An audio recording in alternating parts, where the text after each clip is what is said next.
In an age of misinformation, bloated political claims, fake news, bots, and the lot, the Viennese antidote of exact thinking, methodological rigour, verification, and more is exactly what we need now.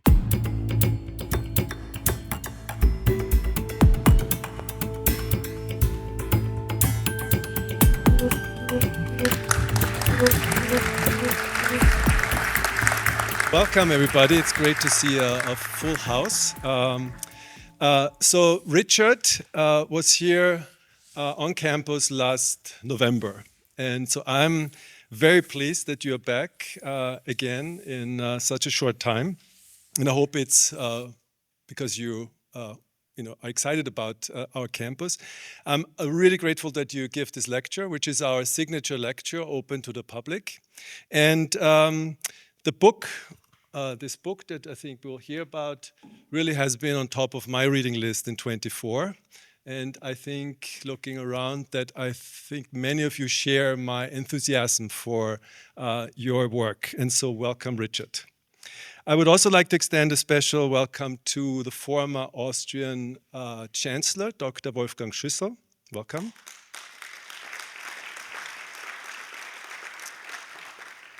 And then Stefan Szyszkowicz, esteemed member of our board. So welcome also. Glad you can hear. And as it so happens in academic traditions, we also happen to have Irene Tracy, the Vice Chancellor of Oxford here, who gave a terrific lecture about, as a neuroscientist, about pain consciousness. It was really inspiring. So welcome you as well. So I think it's a positive sign that so many of you are here, because this is a very optimistic book in my mind. It's obviously a book that looks back, but I think it also, in conversations I had with Richard, is also sort of a starting, an on-ramp to actually thinking about our collective future. And what I really like, and this is also the title, and it comes from Richard's book, is that Vienna, in his words, is a laboratory of thoughts and ideas. And so we will go tonight through the city of ideas, which is Vienna, and how it created the modern world. So I would like to say a few words, if you allow me. So Richard has devoted considerable time, and I don't know if you will tell us how many years you actually were working on this book. He's a British historian, also editor, former editor of The Economist. And he combines research, like researchers do, and also a talent to write in a very captivating way for nonfiction. So I really enjoyed the book. And I believe that many of you, even who are maybe like Wolfgang Schüssel, people are very familiar with Vienna's history. I think maybe you can also learn something, a new aspect maybe that you didn't know before. So I'm really looking forward to that. So I want to start by, it's not 1 hour long, it's like really just 5 minutes. But I want to start by that Vienna typically evokes images of cultural richness and artistic beauty. So when you arrive at the Vienna airport, and if you arrive today at the Vienna airport, what you see are screens with Schönbrunn, Frommes Castle, Klimt, maybe the opera. And that's all very well deserved. Yet Vienna's contribution go far beyond, and believe it or not, even beyond the Wiener Schnitzel. Yeah? Because if you're at the airport, you see mainly Schnitzel and then a bit of Klimt. That's the reality. But there's much more. And actually, this book is exactly about this, what's missing in my mind, that we should celebrate and recognize much more actively. So Vienna has been a hub for ideas and really profoundly shaped the world. And I was amazed by how many things that I didn't know about this book, how it actually influences us. And I'll give you a few examples. I think Margarete Schütte-Lichotzky, the fitted kitchen Einbauküche, was actually formed out of necessity but changed interior design worldwide. Think of shopping malls. I mean, I lived in California for 20 years, have enough shopping malls, have seen them. Well, that's actually envisioned by Victor Grün, a Viennese who saw this space that we use for commerce also an opportunity for community gatherings. Whether you want to stay there for long, I don't know, but at least the idea is very compelling. And then there is the first electric car. Yeah, that was conceptualized by Ferdinand Porsche. By the way, 5 horsepowers and 35 kilometers per hour maximum speed.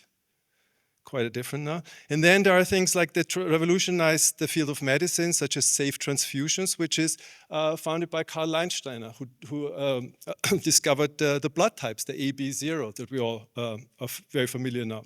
I don't have to say anything about Gregor Mendel, the founder of modern genetics. Key achievements in behavioral sciences, psychoanalysis. I think most of Viennese know Freud, so I don't have to go in there. Pivotal amounts, but also quantum mechanics. Just think about Schrödinger, Boltzmann, Bohr, and Pauli. Those were dominating, towering figures of quantum mechanics. So the emphasis and also then we have here like Semmelweis, just simple fact to actually wash your hands, like physicians have to wash your hand, lowered maternal mortality from 18% in the Vienna hospital to 2%. I mean, profound impact. So why did this happen? And this is something that Richard explores and we'll talk about. What I really like, one phrase, in part, it's because it was a provocative blend of disciplines. And this I kind of really like, because modern science and also universities to this day, because they have a teaching responsibilities, are neatly set up in departments, in structures. And those, we all can agree, although Oxford is one of the top and has been, is a challenge to get people actually out of their disciplines. And we want to create something here at ISTA, because we started as an institution in 2010s to create an alternative for young scientists and scientists in general to not having to deal with departments, not that we have to lower barriers. Actually, we don't want barriers to be developed in the first place. So we want to be a magnet like Vienna used to be, a magnet for talent. And still is, I say, but a highlight was at that time. And can we be successful? Yes. Just for 7 professorships that we recruited last year, we had 1,700 applications from all over the world. So that shows it's possible. For 76 students, we had 6,000 applications. So people want to come here, and we can explore how we keep that trend going. So I'm an optimist. I believe that Vienna can become, again, this amazing, inspiring lab of ideas.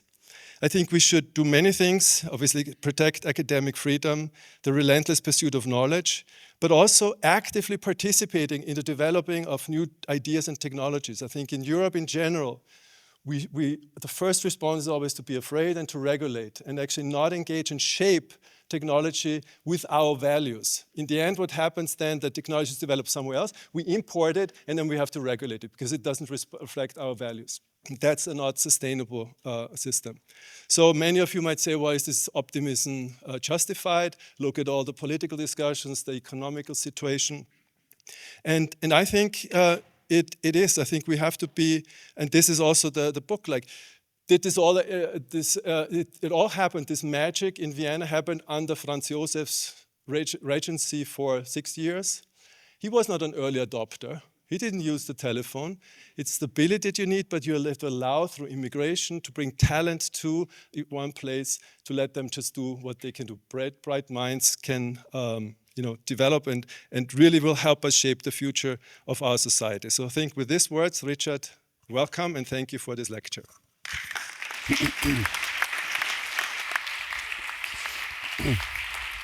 Thanks, Martin.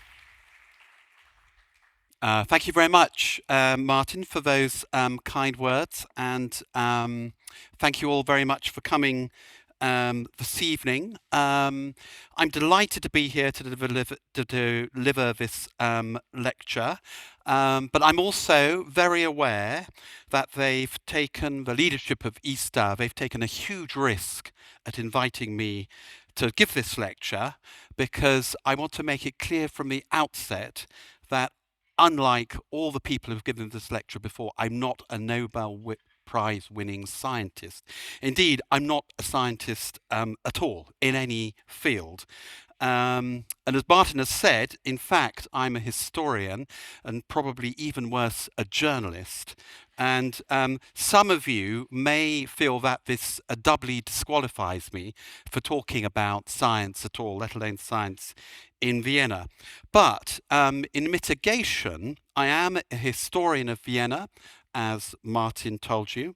And for one reason or another, which we can talk about at the end, I have been thinking about Vienna and its extraordinary contribution to the modern world across all spheres of human activity. That's what always fascinated me. So you're mostly scientists involved with science, so you'll be familiar with some of the names Martin has talked about. But in all fields, science, art, economics, architecture, philosophy, music, psychology, literature, and many, many more. Modern football essentially was invented in Vienna, for instance. Vienna made major contributions, which I argue in the book created what we would call essentially the modern world. And that's what I want to speak about today.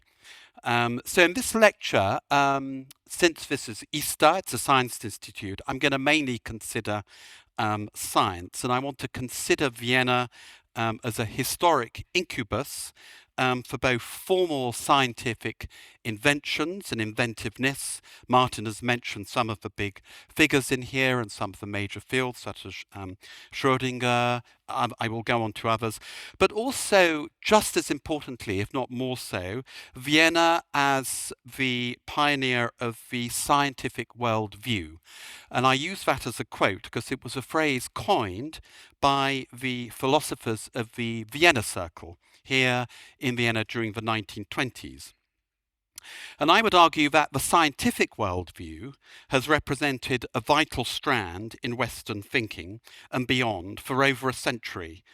Its survival, however, has often been under threat, not least in Vienna itself.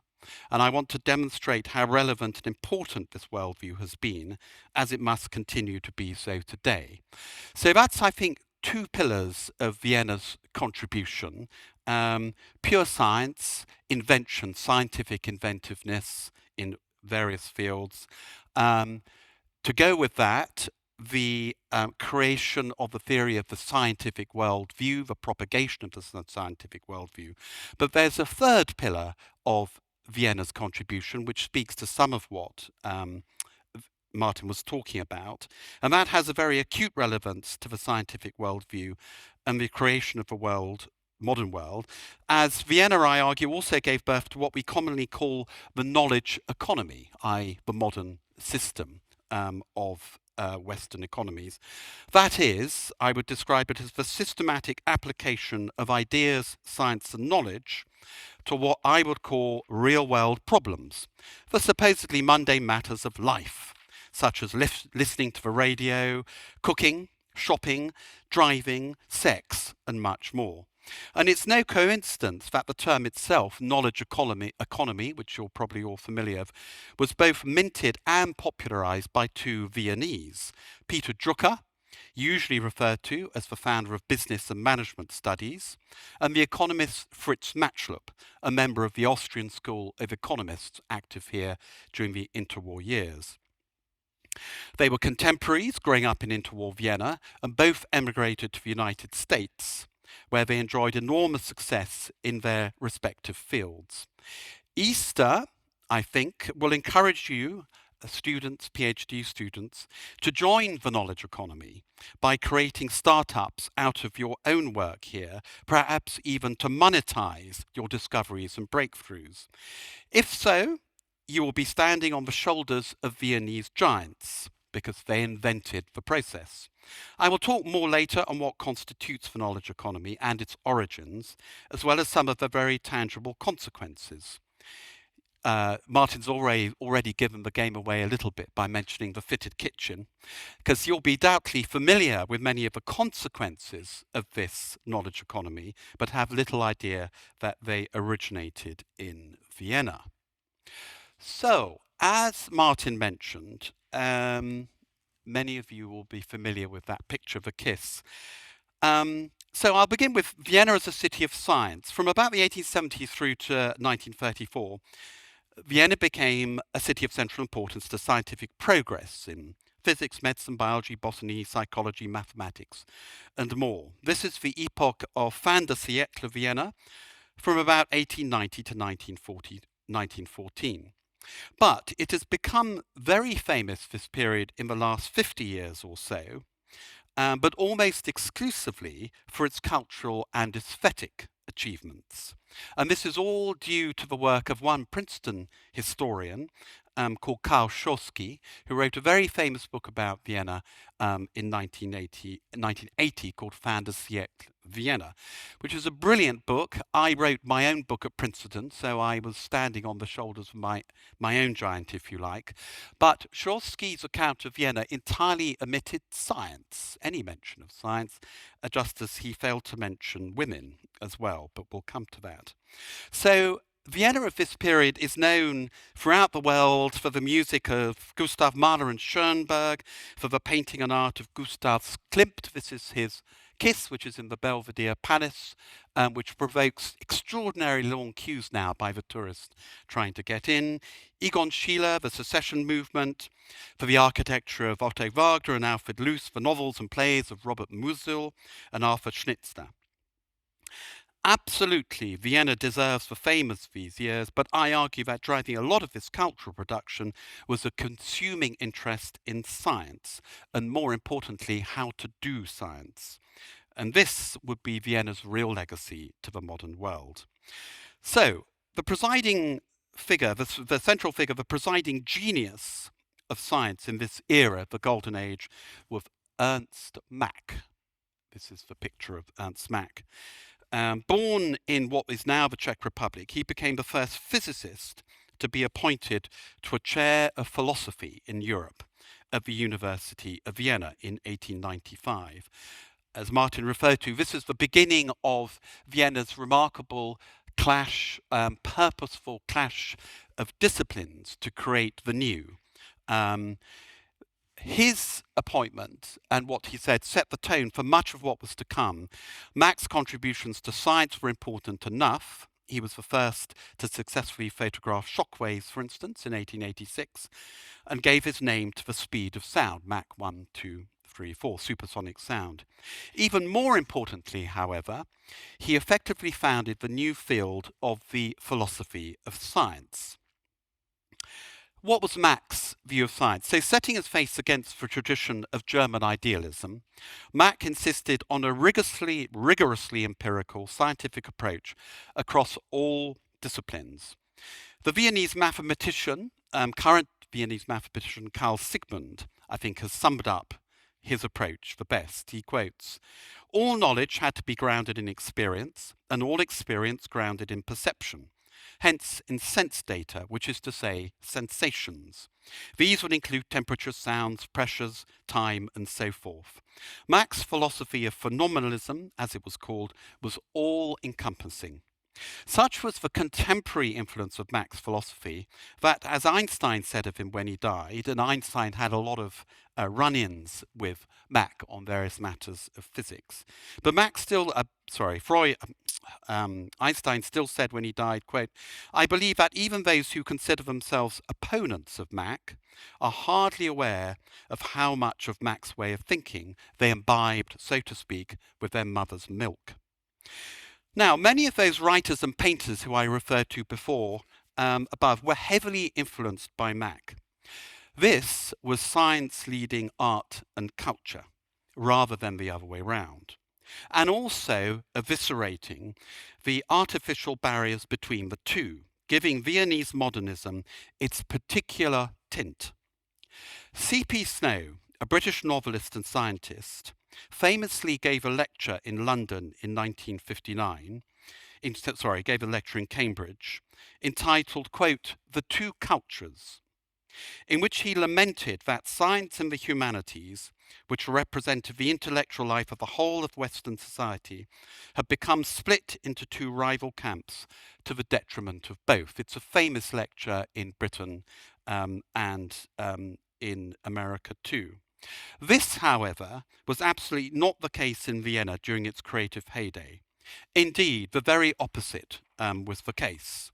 So take the influence just of Mach. Robert Musil, famous for writing The Man Without Qualities, probably the most evocative novel of the decline of the Habsburg monarchy and interwar Vienna, wrote his dissertation on Mach's philosophy of science. His father was a professor of mechanical engineering, and the younger Musil studied the same subject before moving on to experimental psychology and philosophy at university, a distinctly Viennese mélange of the empirical and humanities. Or take Arthur Schnitzler, author of the notorious play La Ronde. He studied as a doctor, tried to compose an opera with Mack, and infused all that he wrote with the latest science, including the very new Viennese discipline of psychoanalysis. To Sigmund Freud, who invented the discipline, and his Viennese acolytes, this was a science of the mind with a prescribed methodology and an analysis carried out by trained medical physicians, such as himself.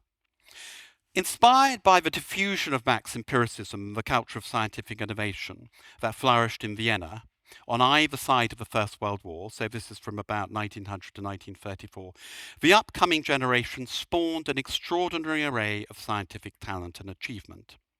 For many middle-class Viennese, a scientific education started at home, usually under the guidance of their equally science-obsessed parents.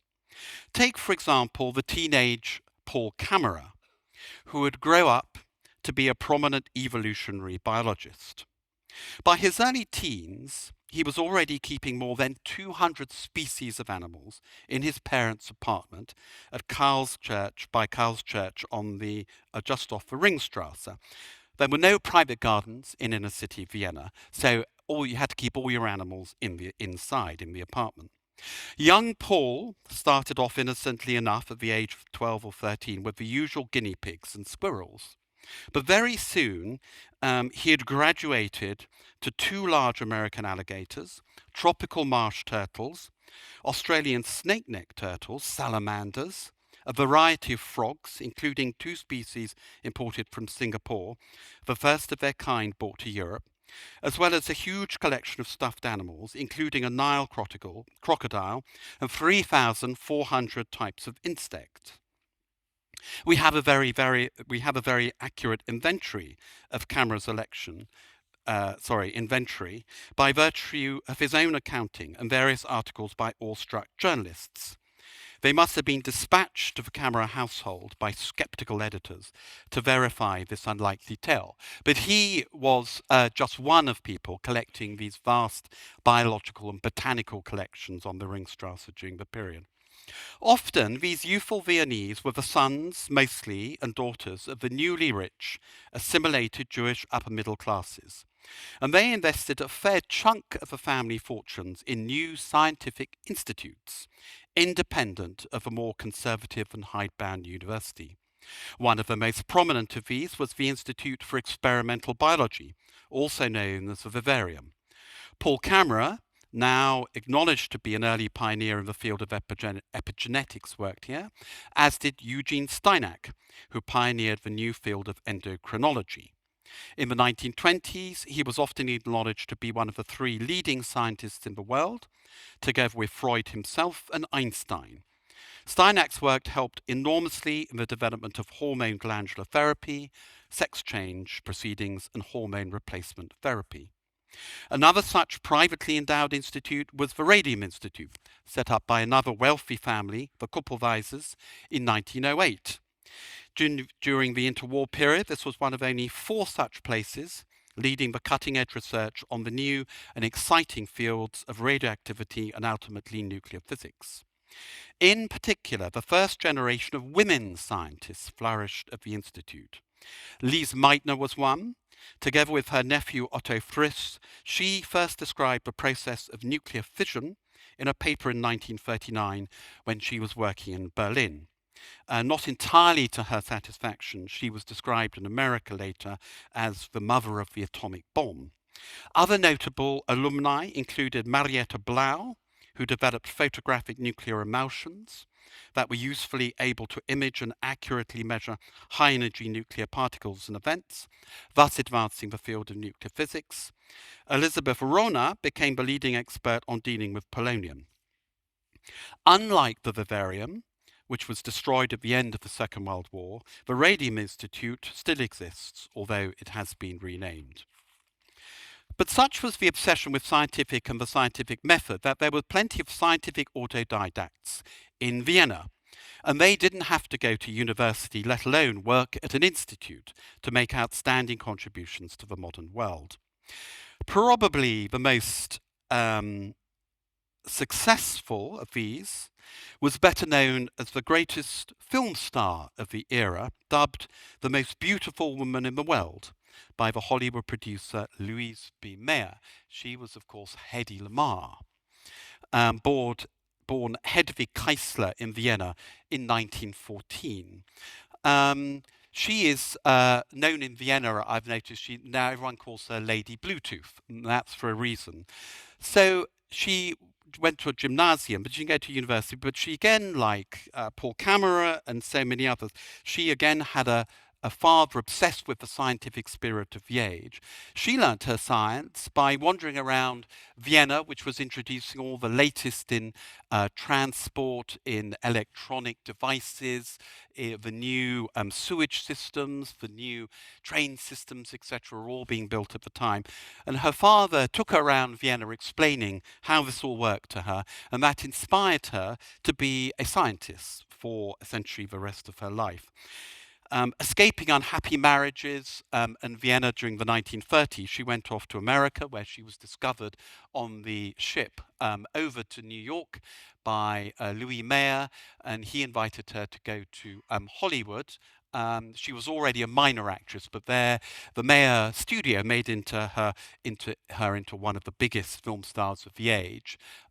He dubbed her the most beautiful the woman in the world, which was a huge burden to her for the rest of her life, but it did give her an entree into the films. Now, when war started, the Second World War started, other film stars of the era went around America selling war bonds. She was determined to make a scientific contribution to the war effort. So she, using her experience, and she had a lab at home, she had a lab in her studio when she was making a film in Hollywood. She and a colleague who was there and also worked in the films, a pianist, came up with a new way, a new method. A big problem at the time was that American torpedoes seemed to be always intercepted by German or Japanese ships. And in her analysis, this was because they use one single frequency to guide the torpedo from the American destroyer to their target.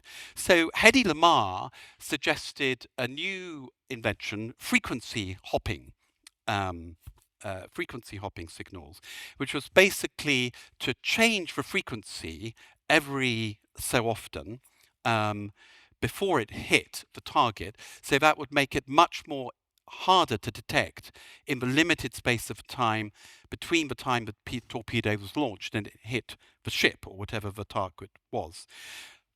She patented this new technology, frequency hopping. It was never employed by the US Navy during the war for reasons that remain controversial. But when it came out of patent in the late 1950s, commercial bodies, industrialists, immediately saw the relevance of this technology to all their new devices, and it was converted very slightly into what was called spread spectrum technology, which some of you may have heard of, and this is the foundation, basically, of the modern age of radio communication. It was first used for Bluetooth at the time, WLAN communication, and of course, essentially, it's the communication for Wi-Fi, which we use today. Towards the end of her life, she was accepted into the Hall of Fame of American inventors. By this time, she was sadly dying in some poverty in America. She didn't get one penny from any of these inventions, but nonetheless, she was very proud of them to the end.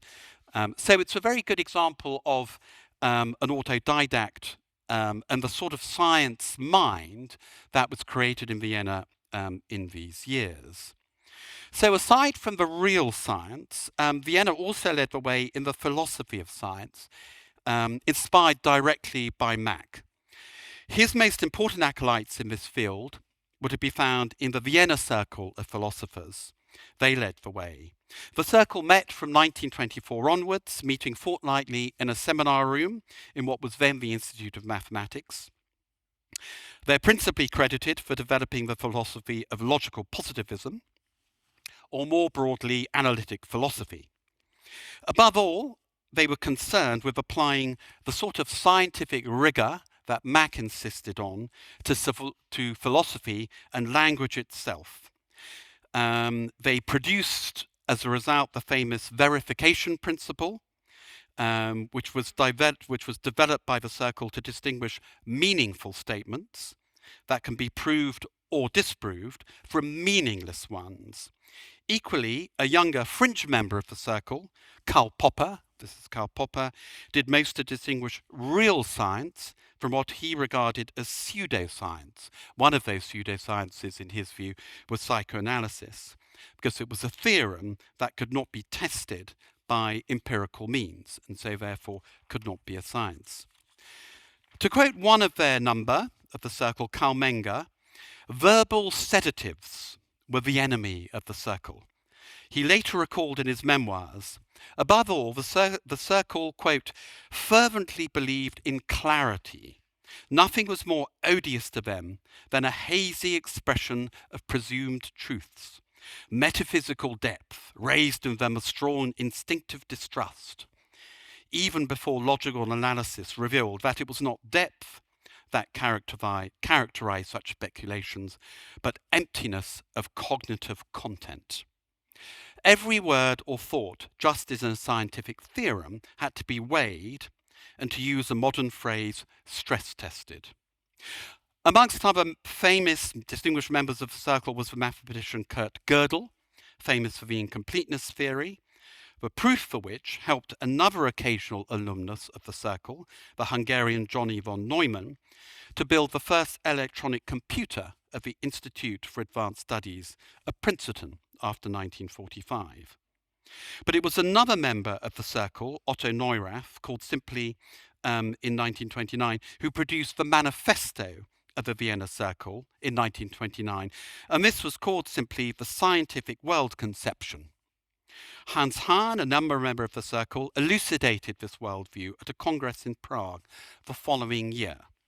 So as Hahn said, quote, we confess our faith in the methods of the exact sciences, especially mathematics and physics, faith in careful logical inference, as opposed to bold flights of ideas, mystical intuition, and emotive comprehension. Faith in the patient observation of phenomena, isolated as much as possible, no matter how negligible and insignificant they may appear in themselves, as opposed to the poetic, imaginative attempt to grasp wholes and complexes as significant and as all-encompassing as possible. The Vienna Circle was very influential overseas as British-American guests at the seminar, notably the Brit A.J. Ayer and the American W.V. O'Quinn, took their ideas into English-speaking universities and also wrote considered accounts of the Vienna Circle's thinking that, surprisingly, became bestsellers at the time. One of these books was by the British philosopher, Oxford philosopher, Susan Stebbin, who wrote Thinking to Some Purpose in 1939. This is infused with the search for truth and clarity espoused by the Vienna Circle, most of whose members have then been forced to spread abroad by the Anschluss of 1938. As she wrote, quote, in this book, I'm convinced of the urgent need for a democratic people to think clearly without the distortions due to unconscious bias and unrecognized ignorance. Our failures in thinking are in part due to faults which we could to some extent overcome were we to see clearly how these faults arise. Some forms of ineffective thinking are due to our not unnatural desire to have confident beliefs about complicated matters with regard to which we must take some action or other. We are sometimes too lazy, usually too busy, and often too ignorant to think out what is involved in the statements we so readily accept. We easily fall into the habit of accepting compressed statements, which save us from the trouble of thinking at all. Thus arises what I called potted thinking. Her warnings there, I think, are as relevant and important today, probably more so than they were in her own day. Lastly, I come to the third pillar of Viennese science, the knowledge economy and its contribution to the modern world. And this is really about those who were concerned with applying the exact thinking of the Vienna Circle's philosophy of science to real-world challenges. This is where Vienna really excelled and also made its mark. And here we return to Peter Drucker, who we touched on above. This is how he describes in his book, The Age of Discontinuity, published later in 1968. This is how he describes the knowledge economy, whereby the Viennese were making knowledge, in his own word, productive, through what he called the, quote, systematic and purposeful acquisition of information and its systematic application. As Drucker continued, when the intellectual says knowledge, he usually thinks of something new. But what matters in the knowledge economy is whether knowledge, old or new, is applicable, e.g., for example, Newtonian physics to the space program. What is relevant is the imagination skill of whoever applies it, rather than the sophistication or newness of the information. So I want to give just a few examples of this process from the Viennese diaspora of the interwar years to show what Peter Drucker was talking about. The first example, there you go, the fitted kitchen, the world's first kitchen. This was the creation of the first woman to graduate as an architect in Vienna in 1920, Margareta Schutte-Lechowski. Now, she, at the end of the First World War, Vienna was suffered hugely from overcrowding, the influx of refugees from the east as the Habsburg Empire disintegrated. So there was a huge need for new housing that could be built quickly in small spaces, and this is what the Viennese now call the origins of social housing in Vienna. 60% of the population of Vienna now live in the social housing. The Brits would call these council estates, or the Americans the projects. The social housing here is much better, incidentally. So she was invited, we're not quite sure, she was either invited or asked or took it upon herself to look at the domestic interior. Nobody had ever done this before. Architects built churches or great public buildings or very, very expensive private housings. Nobody had ever looked at the domestic interior, which of course is where people actually spend most of their lives. So she applied the latest technology at that time, which was called time and motion studies, invented or created by the American William Taylor. This is called Taylorism, famous for the application of time and motion studies to the early industrial production lines, notably Ford in Detroit, to produce what is now called Fordism, the modern industrial production line, 24-hour processes where everything is efficient as possible. She applied time and motion to the domestic interior.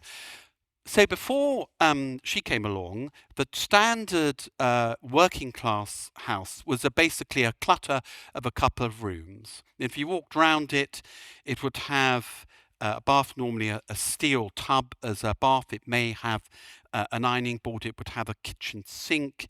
It may have a washer ring to help with the washing. It would probably have various cupboards where they would keep cutlery, plates, maybe some glasses, all in different parts of several rooms. So therefore the woman, it was normally a woman who did the housework, spent a lot of her time trudging round these couple of rooms, gathering stuff up, putting it next to where it should be to ease her task, and wasting a lot of time doing that. So her insight was, well, let's put it all together in one room.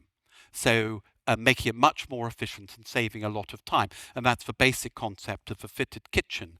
Moreover, if you put everything together, you could then weld the units together and mass produce it, thus making it very, very cheaply. So this was the crucial insight, which meant that you could then build it, fit it in, hence fitted, into the new council housing of Vienna in the early 1920s. She was then nicked by the city council of Frankfurt, so the idea became known as the Frankfurt kitchen. This is in fact a Frankfurt kitchen, and it was then incorporated into the literally tens, scores of thousands of flats that Frankfurt was then building in the 1920s. She later in life lamented the fact that she was only known for inventing the fitted kitchen. But nonetheless, it was a sort of key breakthrough. And people don't think of this. You just think of, many of you probably have a fitted kitchen, but you never imagine, it's so commonplace, you never imagine that somebody actually had to invent this. And if you think of it, it is an incredibly efficient system. And what she did, she did it in minute detail. So she was the person who thought of putting the bin underneath the place where you will cut vegetables and have lots of leftover from your cooking. So you could just swipe it all into the bin, open it up, have the bin out, and swipe it all into the bin. So you didn't have to carry it from one side of the kitchen to the other, thus dropping it all on the floor as you did so. So it was done in sort of incredible detail. Another example, Anna Freud, the daughter of Sigmund Freud, of course.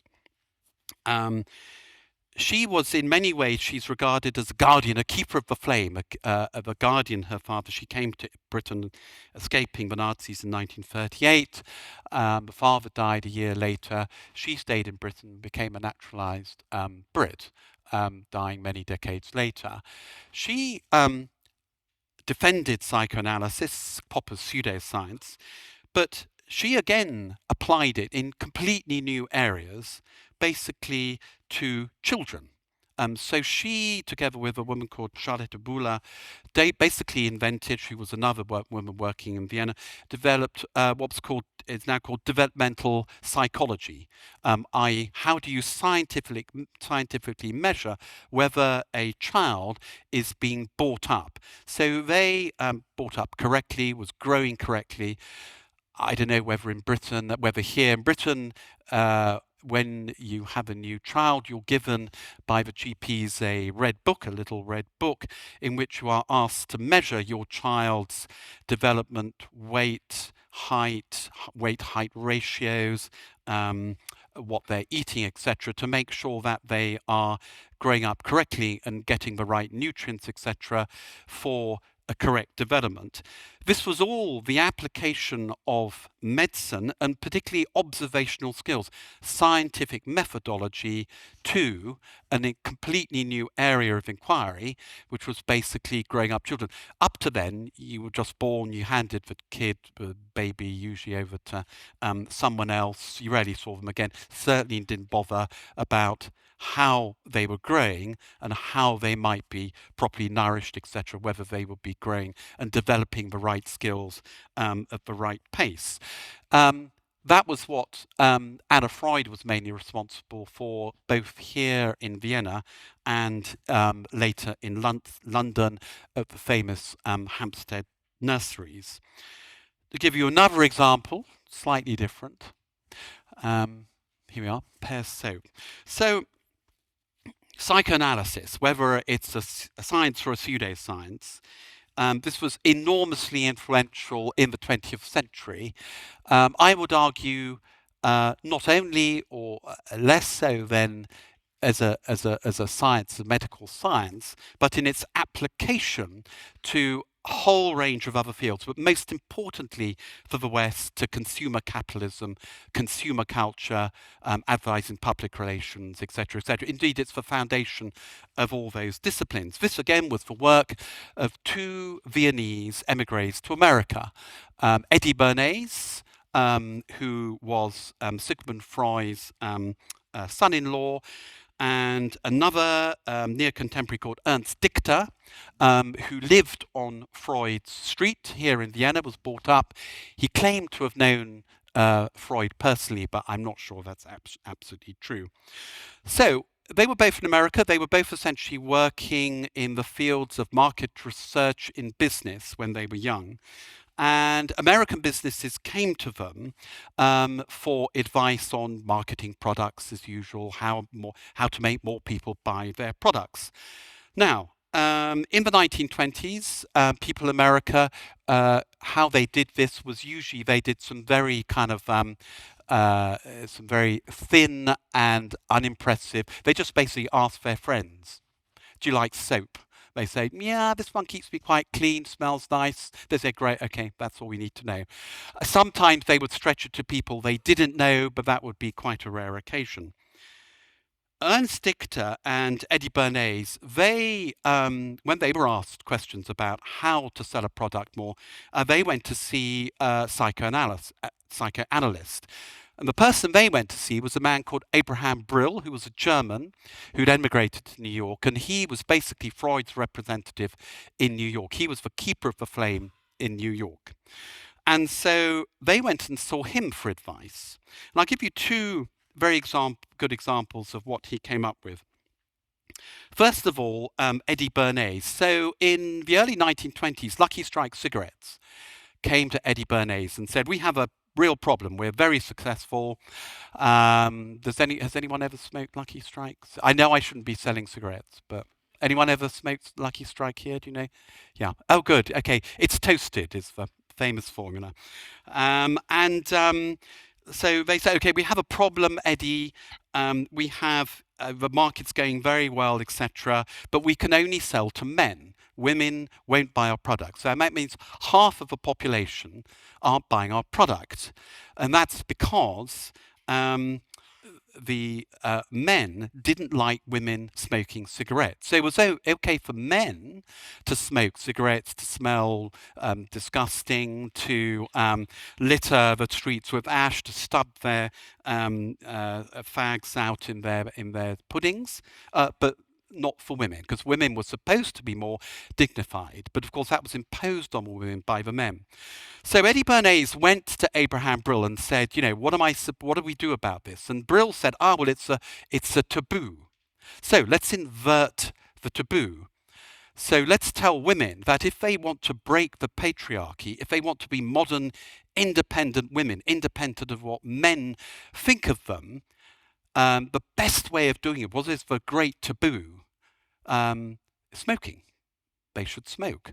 And so what Eddie Bernays did was to rebrand the cigarette, and he called them torches of freedom, because you would be free from the patriarchy and lit up at the end. And to make this effective, he got a lot of women in New York on Easter Day. They have this famous Easter Day parade. In Easter Day parade 1925 at Fifth Avenue, he got a lot of women to join the parade, and they were all smoking Lucky Strike cigarettes. And he informed all the national press in America to turn up on that day, because they were going to see something extraordinary. And sure enough, they did. All these single women going up and down, happily smoking fags. And a lot of people were outraged. But of course, the other thing Eddie Bernays got there was free publicity. He didn't have to sell the idea. The idea sold itself because it was so outrageous.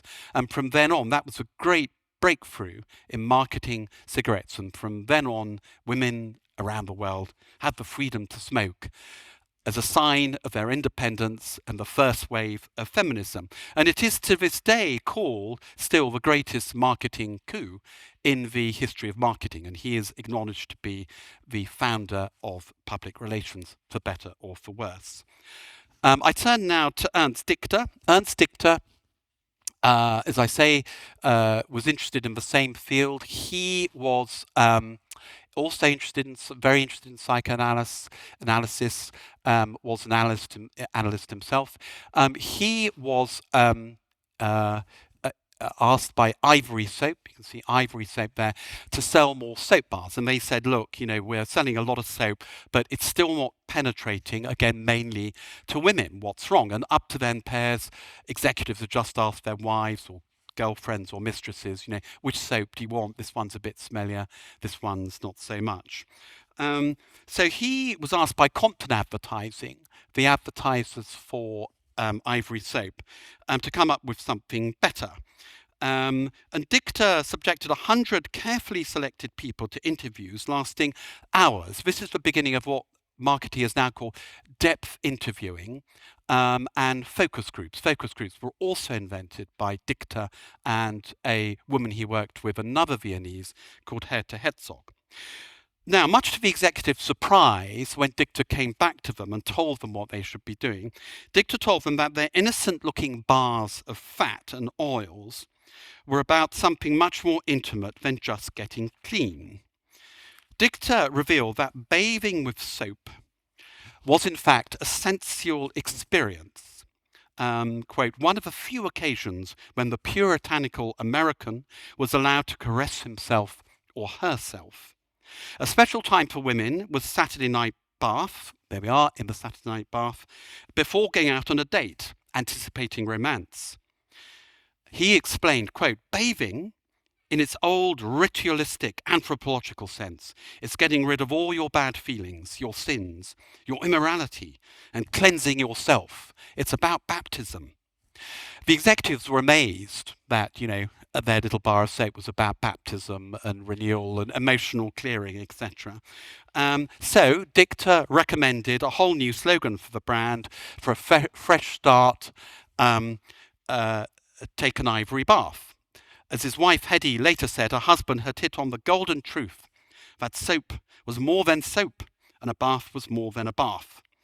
So companies flocked to hear about what Dicta called the hidden desires of consumers, and he basically launched the modern advertising industry. You've all heard of branding. Well, that's where branding started, and it was all based on the science of the mind, psychoanalysis, developed in Vienna. So that's why I'm talking about the application.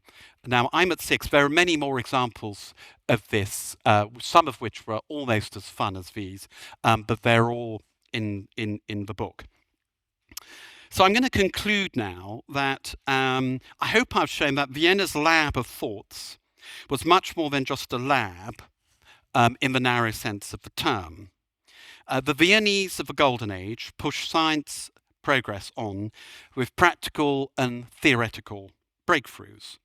But they were just as concerned with the methodology of science and its application to language and thought more generally, i.e. how to think and how to think with clarity and purpose, whether you were writing a novel, whether you were doing politics, whether you were doing philosophy, whether you were doing public policy, whether you were a musician.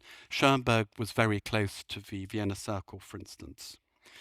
And its application to language and thought more generally. In many ways, I would argue that this is probably Vienna's most important legacy, and also one that we should do well to dwell on in our own times. So in an age of misinformation, bloated political claims, fake news, bots, and the lot, the Viennese antidote of exact thinking, methodological rigor, verification, and more is exactly what we need now. That the Viennese applied ideas and scientific theories to almost every aspect of human endeavour is notable in itself and had a huge impact. But it's the scientific worldview that demands the most attention today. And I'll end it there. Thank you.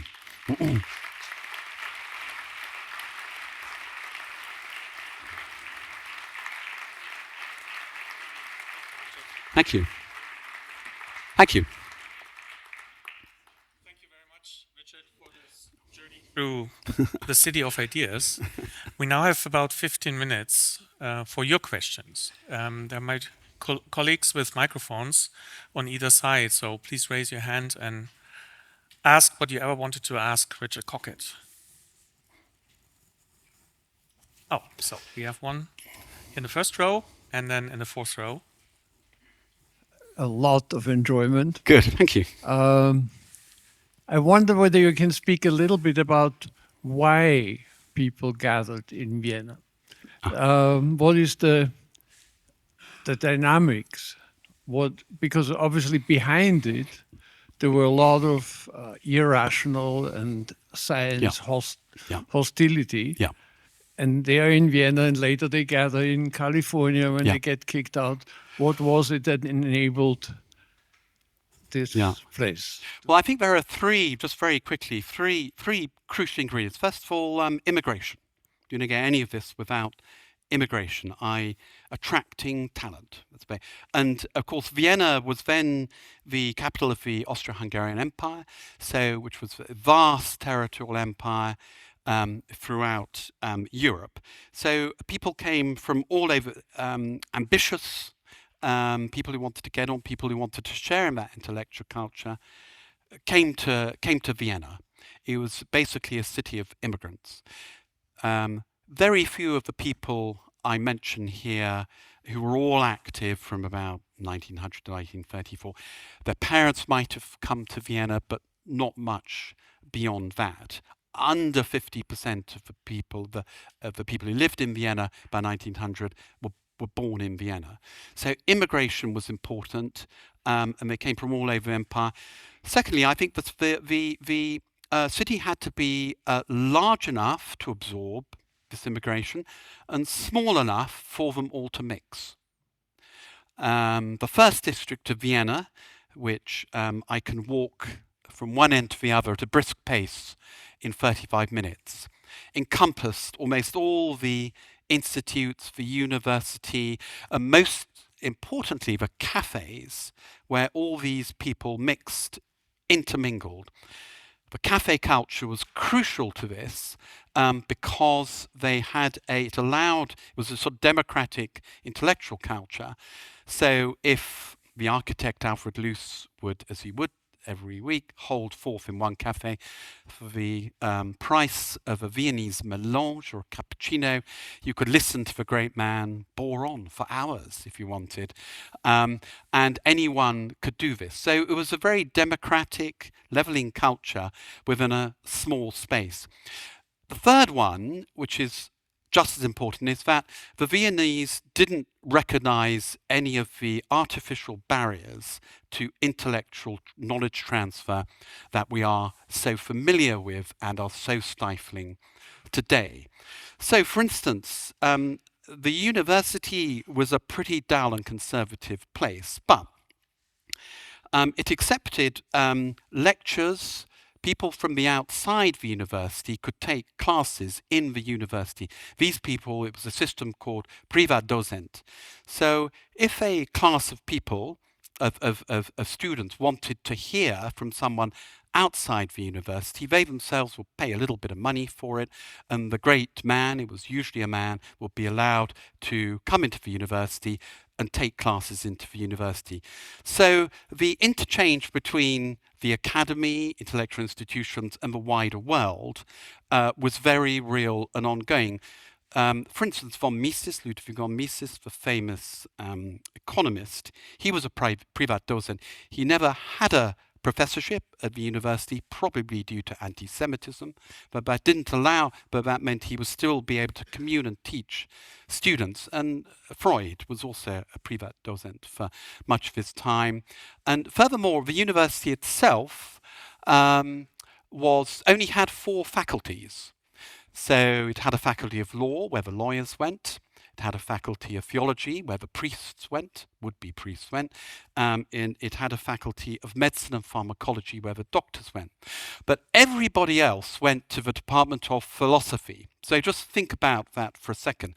That meant anyone studying the natural sciences, physics, mathematicians, historians, literature students, philosophers, mathematicians, they were all in the same faculty, and they were expected to, they weren't encouraged, because it was taken as read, to basically go round and go to all the lectures of everyone in the Department of Philosophy.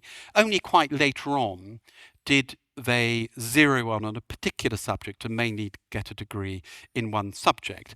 When they all came to the West, their peers in Britain and America were amazed by the breadth of knowledge they had and the way they could connect up fields, where you were talking about the clash and the connections of different disciplines.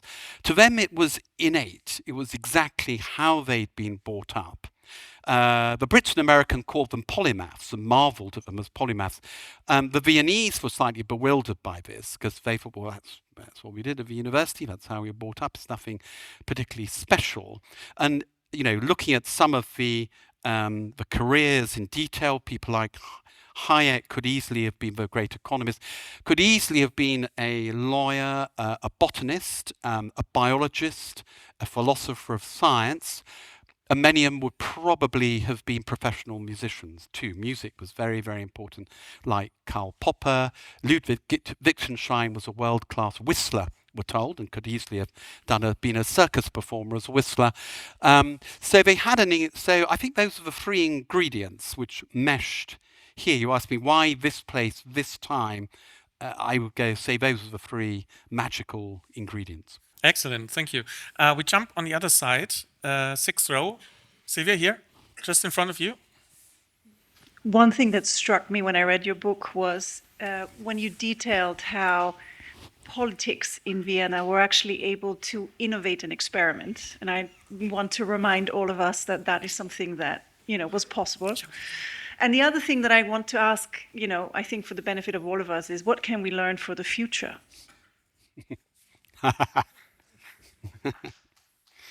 Well, I have these discussions with Martin, and ISTA is part of that discussion. So the question is, for a city like Vienna, where basically this culture was essentially guillotined, cut off abruptly in 1938 with the Anschluss. It had been declining since 1934 and the Austro-Fascist takeover. But in 1938, it was guillotined. It was obliterated. And the reason it was obliterated is important in this context because this culture was very dangerous. The culture of critical rationalism, of scientific discovery, of evidence-led social policy, everything that the Red Viennese politicians practiced, of course, was very dangerous for the other side of politics, what I call Black Vienna in the book, National Socialism, Fascism, etc., which talked in exactly those vague concepts that the Vienna Circle so feared. They talked about der Volk, the people, the nation. And these were all abstract concepts which were supposed to rally people to a certain type of politics, and it was very successful. So there was a struggle for the soul, and there was a struggle for the mind going on here in Vienna, and unfortunately the other side won in 1938. So the question is whether Vienna can recreate, now that is largely gone, whether Vienna can recreate anything of the positive side of the scientific worldview here. This is something that ISTA is encouraging, but also with the whole, it's a process from pure science, the application of science, to product and wealth.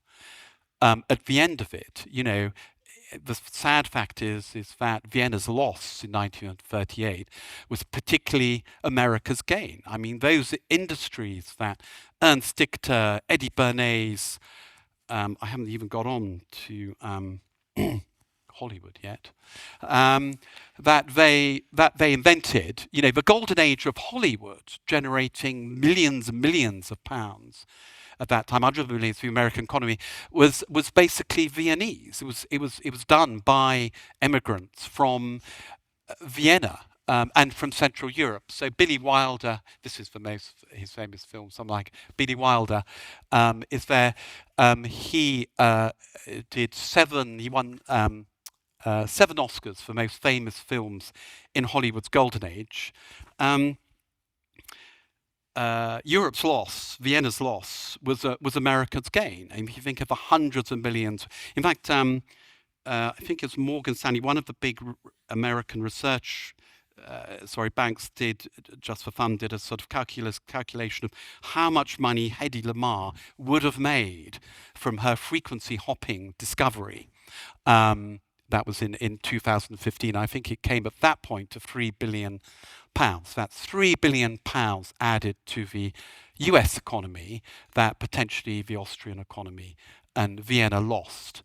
So it's about the application of ideas and of pure science to, as again, the real world, and to how you monetize that. That's what ultimately people will remember. I mean, it's worth noting not this film, but there's another film called Casablanca, which you probably all know, probably the most famous American film of the Second World War. But that film, famously, there were only 2 Americans in it. Humphrey Bogart, who played the lead role, of course, and the pianist, Sam. Everybody else was an emigre from Europe, usually Austria or Germany. And so we get, and anyway, other Austrian film stars were filmed there, who were Fred Zimmerman, who did The Day of the Jackal, and the guy who did High Noon. The Viennese invented film music, film orchestration, Eric Korngold, who got the first Oscars for film orchestration. They invented film sets. Joseph Urban did the first film sets and did the Follies in the early 1920s. Joseph Urban also built the White House of the South, which you'll all know as Mar-a-Lago, which is Donald Trump's house. That was built by Viennese architects and interior designers. So again, this adds to the wealth of the American economy, not the Austrian economy. So, I think there's a lot to think about there. This is a city that has produced incredible talent, incredible breakthroughs, which the rest of the world, mainly America, has benefited from. Next question is in the second row. Well, thank you. Brilliant talk. Very inspiring. And you actually came exactly to the topic. I mean, City of Ideas, yes, great. But the thing that jumps to you is we've been lousy in commercializing these ideas all over. And you partially touched it just right now. There's this exodus and in 38 and afterwards, yes. But even looks like there's a pattern even before. Is there anything that you came across in your research why that is so, that we are so great that are bringing ideas to the world, but always somebody else is commercializing? Well, I think one reason for that is basically that, after 1919, Vienna was decimated. It was a very poor country after it probably second only to Russia did it suffer the most during the war. I mean, Austria was so poor that Germany was ordered to pay reparations by the Allies for the Treaty of Versailles, and there was a long saga maybe producing the Second World War. Austria didn't have to pay reparations because it was deemed to be too poor. So there were no opportunities, no jobs for young. So they began to leave Vienna really at the end of the First World War. The architects, for instance, who went to America, who built West Coast modernism, Richard Neutra, Schindler and people, they all left even before the First World War, just after the First World War. So, the brain drain was happening unfortunately way before the Anschluss, and it was also, they deemed the young, it was still a very conservative culture, and they wanted to sort of encourage new ideas, and that meant America. But two things I'd say were in Vienna's favor now, which was not so then. First of all, I am an editor of The Economist magazine. Our sister organization, the Economist Intelligence Unit, ranks cities every year on what they call the livability index. So which cities are the most livable? In Vienna, they rank first, year after year after year. So I come here and people say, you're the author of a book, but hey, you're the livability index guy, aren't you? Which is true. I mean, so the livability index basically assesses the livability a city on a number of criteria: cost, i.e., how easy it is to live in; cost of transport; access to services, particularly a cost of housing, etc. So it's a sort of number, the basket of criteria, and Vienna is always comes out on top. So it has a huge advantage over other centres of development and creativity now, like London or Los Angeles, California, New York, Berlin, and that represents an advantage. And the fact is that the person who described how all this process works, Peter Drucker, was Viennese, and for instance, one little thing, there's a former businessman, a management consultant called Richard Schwab, who recently set up the Peter Drucker Forum here, and it takes place every year in November, and last November I spoke at it. And of course, nobody has any idea Peter Drucker was Austrian, even if they've heard of him. So, we're trying to bring back the idea of Peter Drucker, the knowledge economy. This is, where he saw it in operation. And these were his roots. And if you look at all his early thinking, his first great book was The Concept of a Corporation, where he described the operations of General Motors in 1947. All this was inspired by his long conversations in the cafes and round the fire with his great mate Karl Polanyi, who was Hungarian family, but he was born in Vienna and was the foreign editor of the Austrian equivalent of The Economist throughout the 1920s and 30s. And there they were developing the ideas of how you would save the world from fascism. And Peter Drucker's idea was you had to save capitalism, you had to improve the corporation. You had to improve how the companies worked. So, in short, you didn't have so many dissatisfied employers, and people at the top paid far too much, etc. And that would destabilize capitalism. So, my argument is always you have to bring these sort of people, ideas back to Vienna. This is where it's all started. I think it's all grossly unfair. The Americans should reap the entire reward for all this. So. Thank you, Richard.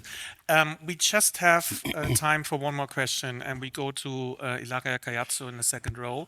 I'm sorry for all the others. There will be a reception afterwards, so you might have a chance to talk to Richard directly. But first, Ilaria.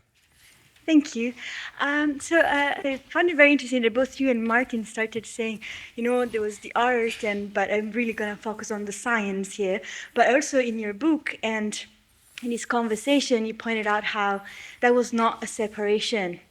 Here in Vienna, that was what made all of these people so great, is that there was no separation. It was really polymath. And so my question is, since you have been studying Vienna so much and how this came to be, what could be a way to foster, nowadays when specialization is so extreme that we can hardly communicate across fields, what can help fostering that type of people, the type of polymath that go beyond their own fields and cross? No, absolutely. So I didn't. Yeah, I didn't write the book with that in mind, but when I was reading about this and the way things happened in the 20s and 30s with the university, with bringing people from outside the university, the academy into the university, Ludwig von Mises, all these famous, Freud, etc., I haven't even touched on, they all ran private seminars. The Kreis, the Circle, which is, I think, the great leitmotif of Viennese intellectual life. And Ludwig von Mises, he was in charge of he was the chief economist of the Lower Austria Chamber of Commerce. I think that's right, isn't it? Yeah. Located in a building opposite what was then the War Ministry. And so he gathered his economists there, but he was very proud and of the fact that he was not an academic economist. He was the working economist for the premier business organization of Lower Austria. So he made sure that all his acolytes, Hayek, etc., they were always working on real-life economic problems and challenges. So, you know, from the very beginning, they were applying what they were thinking about and learning to real-life economic problems, and that's what the seminars were about. And they could include academics and non-academics. The important thing is that they were prepared to be open. And he had a famous phrase that these Kreis and the Viennese intellectual style is that they didn't learn through agreement, they learned through disagreement. So you needed a safe space to learn through disagreement. And I think that's what we've hugely lost in the modern age, is to learn how to disagree. And he said at the end, I mean, the debates at his economic seminar could get very heated. But then they went, and he didn't, I mean, Mies himself, he was a sort of terrible rage man. So Maschlup, they had a huge argument about the gold standard, whether the dollar and the pound should be pegged to the gold standard. And you and I might disagree about this, but we'd probably have a drink afterwards. But he refused to speak for Maschlup for 3 years for disagreeing on the gold standard. So he's not a perfect example, but the idea was then you went out after the seminar, these huge disagreements, you went out to the Green Lantern, which was a nice restaurant in Vienna. And then you went to the pub and drank late into the night and set popular songs at the time to economic theorems as a sort of, you know, intellectual drinking song. So this was a way, and they came back week after week, and so that was what they did, and I think that's the most important thing. Now, it's not perfect, because I say, you know, I extol that, and that's what the Psychoanalytic Society did, and all these other Kreis that were prevalent in the city at the time. Because what I haven't talked about at all is Black Vienna, all the enemies of this culture, the National Socialists, the Fascists, the Nazis, who managed in the end to bring all this culture to an abrupt close in 1938. And the fact is that the one culture, what I call the culture of critical rationalism, never talked to Black Vienna, never talked to their opposite. There is no evidence, any one single example I've ever come across of any of these people, these progressive Viennese, talking to the fascists and the Hitlerites, despite the fact that many of the people, many of the Viennese, as far as we know, involved in the Holocaust, in the final solution, were also graduates, mainly law graduates of the University of Vienna, for instance. So they must have been meeting in the corridors, etc. And if you look at the Holocaust, again, I'm afraid, as I say in the book, the Holocaust is another example, particularly the Austrian end of the Holocaust, of using the methodological rigor and exact thinking and applying that to mass extermination. So it's the same mode of thinking, but the two didn't meet. So as well as finding out how to further progress through disagreement to keep it safe, you also have to think about, you know, how does one side talk to the other and move on? Because at the moment I see the same dialogue of the deaf, not quite extreme, but some, to a degree, the same dialogue of the deaf between the two sides as existed in the 1920s and 30s, and that's very worrying. Richard, among many brilliant thoughts you shared with us you. tonight, we take with us that we should disagree more and spend maybe long hours sharing drinks. We start at the reception afterwards. I would like to invite you to join us out there and remind you also that you can obtain a copy of Richard's book out there, and Richard also has kindly agreed to sign a couple of copies. I don't know how many, but there's some time dedicated to that. Be sure to stay tuned with ISTA's channels, newsletters, social media. I'm pleased to announce that the next ISTA lecture will be held by astrophysicist Lisa Kaltenegger, professor at Cornell University. We're about to set the date, so stay tuned with us. Thank you so much, Richard, for being with us tonight. Thank you. And enjoy the rest of the evening. Thank you. Thank you. Thank you. Thank you very much. Thank you.